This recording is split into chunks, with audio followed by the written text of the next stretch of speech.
네, 안녕하세요. 해안지역 내용 그 강의를 한번 돌려봤더니 뭐 별 문제는 없는데 이게 조금 급하게 하다 보니까 그리고 뭐 생각은 했었는데 막상 수업을 하고 나니까 조금 아쉬운 부분이 있더라고요. 그래서 추가로 조금만 설명하려고 다시 영상을 찍고 있어요. 자, 먼저 우리나라처럼 해안선이 되게 복잡하고 섬이 많은 이런 해안을 리아스 해안이라고 부르는데, 이런 해안선이 복잡한 지역은 전 세계적으로도 굉장히 드물어요. 여러분들 나중에 구글 어스로 한번 살펴보시면 우리나라 동해안처럼 해안선이 단조로운 곳이 대부분이고요. 황해나 남해 같은 곳은 굉장히 드물다. 그래서 리아스 해안이라고 따로 배우는 거예요. 우리나라 해안이 이렇다 그래서 다른 나라 해안도 이렇다고 생각하시면 안 돼요. 여기 얼핏 보이는 중국의 동해안 쪽이 되겠죠. 근데 여기 중국의 동해안 쪽은 보면 알겠지만 섬도 거의 없고 해안선도 되게 단순하잖아요. 이게 보통인 거예요. 한번 했었구나. 우리가 영역할 때 통상기선, 직선기선 하면서 해안선이 단조로운 게 평범한 거다. 그래서 이게 통상기선이다. 했었네요, 이야기를. 자, 그런데 리아스 해안이 이제 구체적으로 어떻게 만들어지는 건지 이야기를 좀 해보자면, 자, 만약에 지금보다 해수면이 더 상승하게 되면 어떤 일이 벌어질까? 우리가 오늘날 현재 우리 한반도의 지형은 어느 정도 알고 있으니까 충분히 상상할 수 있거든요. 자, 여기 녹색이 진한 부분은 우리가 이제 산지가 될 거고요. 그리고 여러분 알다시피 2차 산맥이 이렇게 지금 뻗어 있는 거죠. 이런 것들이 지금. 그리고 해안선하고 2차 산맥하고 교차한다. 그리고 이제 당연히 산맥과 산맥, 산줄기와 산줄기 사이에는 하천이 이렇게 흐르게 돼요. 자, 여기에 있는 이 하천은 영산강이고요. 쭉 흘러가는 거예요. 그 다음에 이쪽은 호남 평야기는 한데 여기에 뭐 이렇게 조그마한 강들도 있고, 그 다음에 이렇게 흐르는 강이 금강이에요. 금강. 좀 확대해 볼까요? 금강. 여기 금강은 여기 주변에 비해서 해발 고도가 낮은 곳이죠. 그러니까 물이 모여서 흐르는 거고, 그래서 해수면이 상승하게 되면 뭐 얼마만큼 상승해야 되는지 뭐 구체적으로 뭐 높이를 말하기는 조금 애매하지만 그냥 임의로 한번 그려볼게요. 그래서 충분히 의미 전달은 될 것 같아요.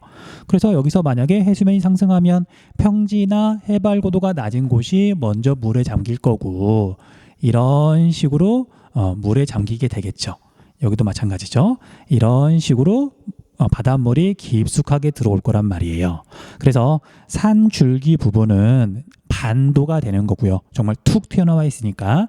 그 다음에 해발고도가 낮은 하천이 지나가는 지역은, 그리고 하천이 뭐 꼭 침식은 아니지만 어쨌든 하천이 지나가는 그런 길은 바닷물이 쑥 들어와서 많이 될 거예요. 그리고 이런 산줄기 중에 높이가 낮은 부분은 물에 잠길 수도 있는 거고, 산 봉우리들은 뭐 섬으로 바뀔 수도 있는 거고요. 이렇게 만들어지는 게 리아스 해안이에요. 됐죠? 그래서 리아스 해안, 우리나라 황해안하고 남해안의 중요한 특징을 정의하는 개념이니까 좀 알아주시고요. 자, 그 다음에 이렇게 리아스 해안의 개념을 이렇게 알았으면 왜 동해안에는 석호가 많은데 황해안 쪽과 남해안 쪽에는 석호가 별로 없는지도 충분히 이제 설명할 수가 있어요. 자, 우리가 석호라고 하는 건 만약에 해수면이 상승해가지고 바닷물이 여기까지 이렇게 들어왔다. 그럼 이게 만이 만들어지는 거죠.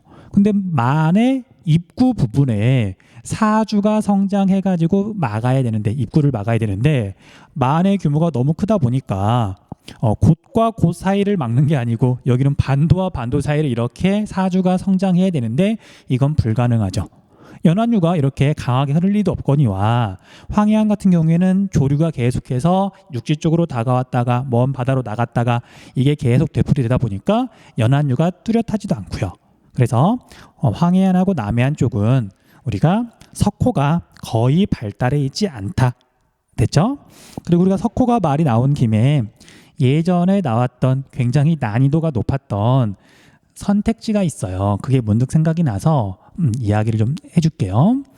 자, 우리가 뭐 석호는 워낙 많은데 시험에서 굉장히 자주 물어봤던 석호 한번 찾아서 볼게요. 이런 휴전선 가까우니까 얘가 이렇게 돼버리네요.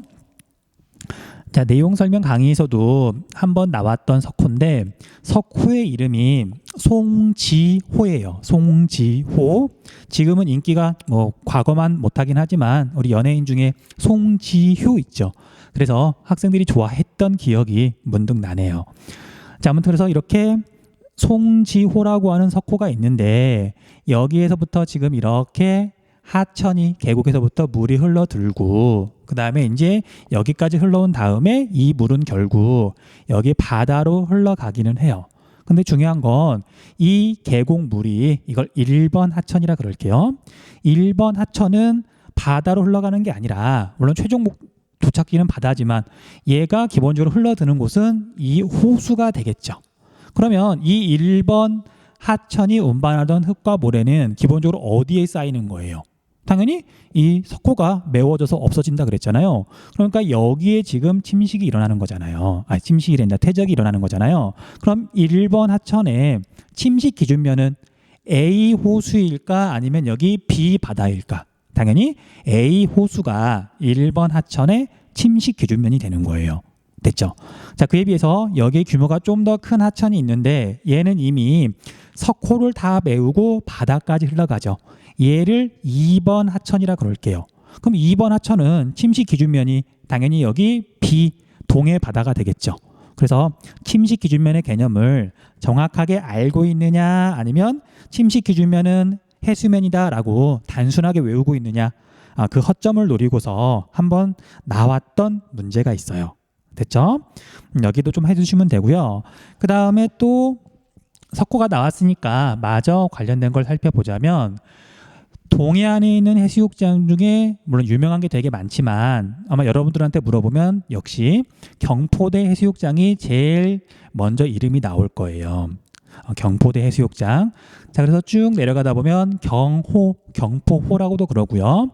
경포대라고 하는 정자가 여기쯤에 있어요. 아무튼 그래서 경포호인데 경호인데 자, 여기는 이제 사주고 사주의 바깥쪽으로는 사빈이 생겼고 여기가 경포대 해수욕장이에요. 됐죠? 그런데 이제 여기가 되게 유명한 관광지라 그랬잖아요. 그래서 여기에 이렇게 만약에 가서 보면은 사주는 양쪽 다 물이다. 그래서 여기에서 바다 쪽을 봤더니 지금 멀리 동해 바다가 지금 보이죠. 틈틈이. 이렇게 확대를 해보면 여기 수평선도 보이고요. 자, 이쪽은 동해 바다. 그런데 이제 얘가 180도 이렇게 돌아서며 반대편을 봤더니 여기도 지금 이렇게 호수가 있단 말이에요. 그렇죠? 물론 멀리 보이는 건 태백산맥이거든요. 그래서 지형이 되게 독특하기 때문에 유명한 관광지가 된다.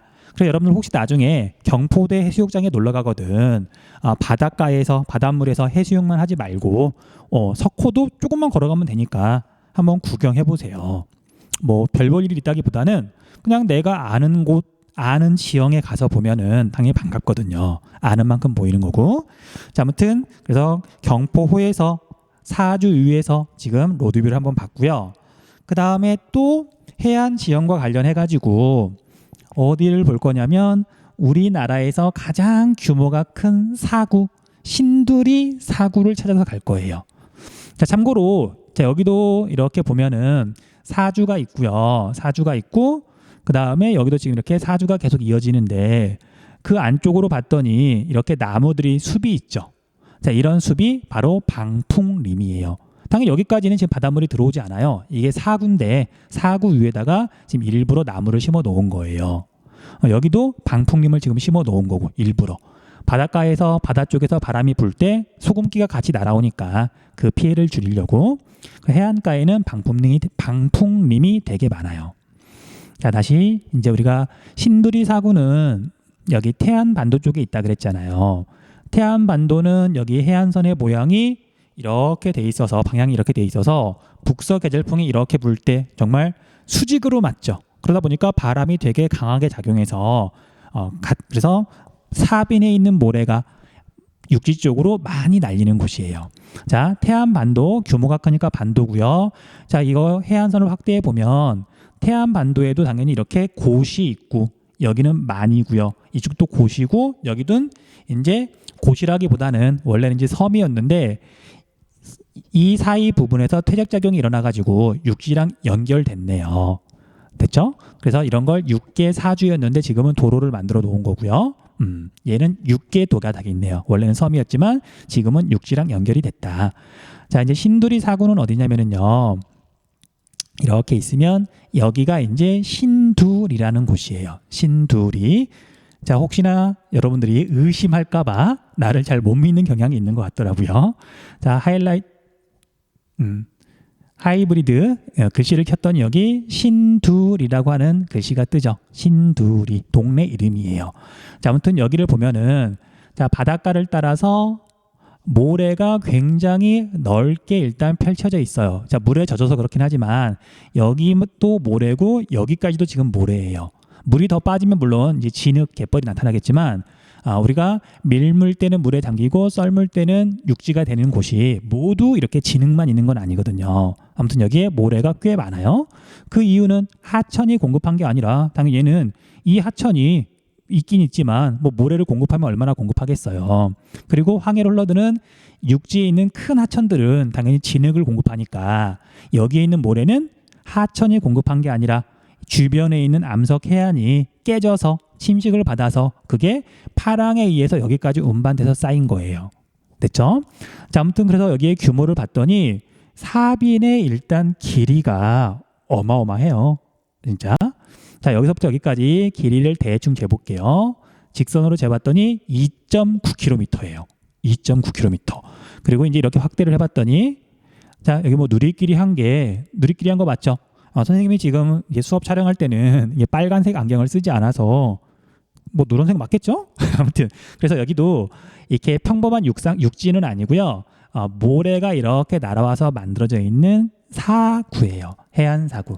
그래서 이런 쪽도 이렇게 뭔가 풀 같은 거 좀 자라고 있긴 하지만 다 여기가 해안 사구인 거예요. 됐죠?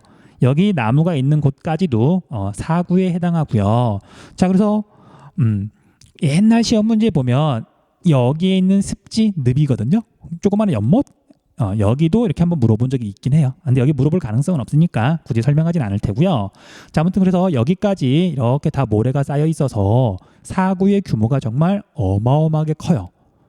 그래서 우리나라 천연기념물로 지정되어 있는 곳이에요. 됐죠? 자, 이제 하나만 더 설명하고 이 추가 영상 마칠게요. 자, 마지막으로 뭐 볼 거냐면 우리가 화산지형 문제풀이 영상에서 설명을 하긴 했는데 왜냐면 지금 보려는 데가 해안지형이면서 화산지형이거든요. 근데 이제 여러분들 뭐 화산지형 또 보더라도 어쨌든 다시 한번 설명을 하도록 할게요. 자, 우리가 육계도, 육계사주 하면서 성산일출봉 이야기를 했었어요. 성산일출봉은 어디냐면 일출, 해가 제일 먼저 뜨는 곳이니까 제주도에서 가장 동쪽에 있는 지역이에요. 그럼 동쪽, 이쪽이 동쪽이죠. 여러분들 기준으로 오른쪽이 동쪽이죠. 자, 이 섬은 우도라고 하는 섬이고요. 굉장히 유명한 섬이에요. 일단 이 섬을 빼놓고 가장 동쪽은 여기죠. 툭 튀어나와 있는 곳. 얘가 성산일출봉이에요. 됐죠? 그리고 여기서 봤더니 얘가 제주도가 이렇게 있으면 제주도에서 조금 떨어진 곳에 화산이 폭발해가지고 만들어진 분화구거든요. 그러니까 처음 생겼을 때는 그냥 섬이었던 거예요. 화산 분화구인 섬. 그런데 먼 바다에서 파랑이 이렇게 다가오면 이 성산일출봉을 기준으로 당연히 바깥쪽 여기는 침식이 강하고 지금도 이렇게 파도가 때리고 있는 모습이 보이죠. 그 다음에 이쪽은 당연히 섬 자체가 파랑을 막아주니까 파랑의 힘이 약해서 퇴적작용이 주로 일어나요. 그러니까 침식은 거의 일어나지 않아요. 그러니까 여기 그대로 보존되어 있고요. 그 다음에 이 성산일출봉 때문에 여기 뒤쪽도 파랑의 힘이 약해서 모래가 이렇게 쌓여가지고 지금은 이제 육지랑 연결이 되어버린 거예요. 그래서 사주가 만들어져 있는 거죠. 사주 양쪽이 물인 거죠. 그리고 여기도 규모가 커가지고 지금은 이렇게 도로가 이렇게 놓여 있죠. 그래서 성산일출봉을 갈 때 배를 타고 가는 게 아니라 당연히 버스나 아니면 자가용을 타고 간다. 그래서 여기에서 이제 이쪽쯤에서 봐야 되나? 이렇게 봤더니 성산일출봉의 단면이 자, 돌아봅시다. 자, 성산 유출봉. 왠지 이거 설명 한번 했던 것 같다. 이걸 보니까 기억이 나네요. 되게 뿌였던 기억이. 그래서 아무튼 이쪽 먼 바다 쪽은 침식을 많이 받아서 절벽에 가깝고요. 이쪽은 침식을 덜 받아서 이렇게 원래 모양이 유지되고 있다. 자, 물론 여러분들 성산 유출봉 올라갈 때 이렇게 올라가는데 여기도 아마 경사가 되게 급하다고 느낄 거예요. 하지만 이 반대쪽은 거의 절벽에 가까워요. 올라갈 수가 없어요. 자, 여기까지 해서 해안 지형 추가 설명 영상을 마치도록 하겠습니다. 다음 영상에서 봐요.